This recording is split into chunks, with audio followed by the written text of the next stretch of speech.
хүүхдүүдээ бид өнөөдрийн хичээлээр иргэний нийгэм гэсэн хичээлийг үзэх болно. За иргэний нийгмийн агуулга маань 11-р ангийн улс төр бүлэг сэдвийн агуулгад хамаардаг. Ерөнхийдөө иргэний нийгмийн тухай ойлголт бол эртний грек ромд үссэн бөгөөд хожим 18-р зууны сүүл 19-р зууны ихэнх үед бол улс төрийн шинжлэх ухаанд орж ирсэн. За үгийн гарлын хувьд бол civilis буюу соёлтой гэсэн латин үгнээс гаралтай.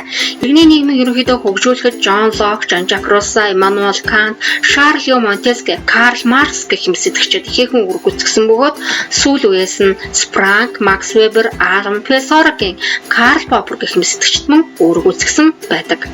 За ерөнхийдөө Германы эрдэмтэн Гегел тэрээр иргэний нийгэм нь төрөөсгөл хамаарах өөр хоорондын харилцаа эрх зүйгээр зохицуулагддаг хувь хүмүүс анги бүлэг институтын нийлбэр цогц гэж тодорхойлсон байна. Мөн Даррен Дорф эрдэмтэн иргэний нийгэм гэдэг бол ерөнхийдөө аливаа зүйлийг хийж бүтээн гэдэг нь өчүүхэнж байтугай бусадтай хамтран ажиллана гэсэн үг. Энэ нь чөлөө дэвсэл холбоо болон байгууллагуудын сүлжилтсэн ертөнц болж дараа нь бие даасан институтэд бий болох гэж хүргэдэг. Иргэний нийгэм нь улс төрийн болон нийгмийн харилцаа хөгжүүлэгч, нийгмийн бүлэглүүдийн эдийн засаг, нийгэм улс төрийн үйл ажиллагаанд оролцоог идэвхжүүлэгч гол механизм хэмээн тодорхойлсон байна. За орчин үеийн сэтгэгч Путнам тэрээр төр эдийн засаг гэр бүлээс ангид орших нийгмийн хүрээг иргэний нийгэм хэмээн томьёолсон байна. Эдгээр сэтгэгчдийн тодорхойлолтоос дүгнэж үзэх юм бол ерөнхийдөө иргэний нийгэм гэдэг бол иргэд төрийг хямдаг, төрд хариуцлага хүлээлгэж чаддаг хүмүүсийн нийтлэг иргэний нийгэм байна. Өөрөөр хэлбэл хүмүүс хамтран нэгдэж үзэл бодлын хүрээгээр өөрсдөө зохион байгуулагдах энэ үлэвцийг иргэний нийгэм хэмээн тодорхойлж болох юм. Ерөнхийдөө иргэний нийгэм бол дараах зорилтыг үйл ажиллагаанд мөрдлөх болгох ёстой байдаг. За нэгдүгээрт нь тулгарч буй асуудлаа шийдвэрлэхээр төрийн бодлогод нөлөөлөх, хоёрдугаарт нь нийгмийн нөөцөөс хүртэх арга замыг олоход хүмүүс дэмжлэг үзүүлэх, гуравдугаарт нь нийгмийн амьдралд оролцох, нийгмийн хөгжилд хувь нэмэр оруулах боломжийг хүмүүст олгох гэсэн эдгээр зорилтыг үйл ажиллагаанд мөрдөх болгох ёстой. За мөн иргэний нийгэм нь бол дараах түгээмэл гол шинжүүдтэй байдаг. Нэгдүгээрт нь иргэдийнхээ арьс ун хүндэс ухсаа нийгмийн байдлыг ялгуурлахгүйгээр хүний эрх чөлөөг, эрх үүрэг хариуцлагын зохистой нэгдэлт нь хуулийн хүрээнд хүн болгонд адил түвшээр эдлүүдэг байх ёстой. Хоёрдугаарт нь эрх мэдлийг зохистой хуваарлан тэнцвэржүүлж нийгмийн харилцааг зохицуулах эрх зүй төрийг төлөвшүүлэх ёстой.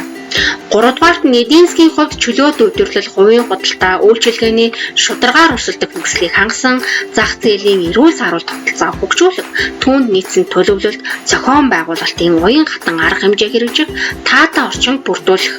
Дөрөвдүгээрт нь иргэдийн эвлэлд нэгдэх, үзэл бодлоо илэрхийлэх, иргэдийн оролцооны эрх чөлөөг баталгаажуулсан хууль эрх зүйн орчин бүрдүүлэх гэсэн эдгээр дөрвөн гол шинжийг дотроо агуулсан байх ёстой байна. За ерөнхийдөө иргэний нийгмийг төлөвшүүлэхэд мөн төрийн үүрэг оролцоо маш чухал байдаг. Төрөөс ямар бодлого хэрэгжүүлж байна. Энийг авч үзье. Ерөнхийдөө төрийн бодлогыг бол ерөөсөө нийгмийн амьдралын дөрвөн хүрээнд авч үзэж байгаа. За эдийн засгийн хүрээнд төр засаг маань иргэний нийгмийг төлөвшүүлэхэд юу хийх вэ гэж. За мэдээд өмчийн олон хэлбэр хэрэгтэй шүүжих, за хүмүүс хувийн өмчтэй байх, за тэр хувийн өмчөө захиран зарцуулах, эзэмших, ашиглах эрхтэй байх, за чөлөөт үйлдвэрлэл, худалдаа, үйлчилгээ, шударгаар орсолдог нөхцөлийг төрөөс хангаж өгөх ёстой. За нийгмийн хүрээнд юу хийх юм бэ гэж. Үндсэндээ арьс унг, нас гүйс, үндэс ухсаа, шашин шудлаг энэ нийгмийн байдлаар нь ард иргэдээ ялгуурлан гадуурхахгүйгээр эрх чөлөөг нь тэгш эдлүүлэх, янз янзын сонирхлын бүлэг иргэний нийгмийн хөдөлгөөнд нэгдэж орохт нь эрх зүйн хувьд баталгаажуулсан юм орчныг бүрдүүлэх ёстой байна. За оюун санааны хүрээнд төрийн зүгээс бол нийгмийн гишүүд үг хэлэх, хэвлэл нийтлэх, за аливаа нэг улс төрийн байгууллагаас оюун санааны хувьд бие даасан байдалтай байх, за радио, телевиз гэх мэт хэвлэл мэдээллийн хэрэгслийн мөн чөлөөт байдлыг багтаасан эрх чөлөөт орон зайг бий болгох ёстой. За улс төрийн хүрээнд төр засаг маань иргэний нийгмийг төлөвшүүлэхийн тулд мэдээж эрх мэдлийг зохистой ойрлох ёстой. За чөлөөт ардчилсан сонгуулийг тогтмол явуулж явах ёстой. За олон намын тогтолцоо бүрэлдсэн байх ёстой. Мөн иргэд төр нийгмийн хэрэгт оролцох боломжийг хангах, орчныг нь бүрдүүлэх гэх мэт ажлуудыг төрийн зүгээс хийж өгсөн байх ёстой байна. Ерөнхийдөө иргэний нийгмийн хөгжил төлөвшил Төрийн бодлогоос гадна тухайн улсын улс төрийн дэглэм, уламжлал, соёл, шашин, зан заншил зэрэг бол ихээхэн нөлөөтэй байдаг. Эдгээрээс хамгийн чухал нь бол иргэдийн оролцоо маш чухал юм. Оромцсон оролцооноос бодит оролцоо руу хэрхэн яаж дэвших вэ бид? Ингийн тулд бүгдээрээ хамтдаа хэлэлцэх, шийдлийг судлах, эрэлхийлэх, оролцооны мэдлэгээ дээшлүүлэх, стратегт болгох, хамтдаа түүнийхээ төлөө зүтгэх, зохион байгуулалтанд орох, нөөц бололцоодаа дайчлах.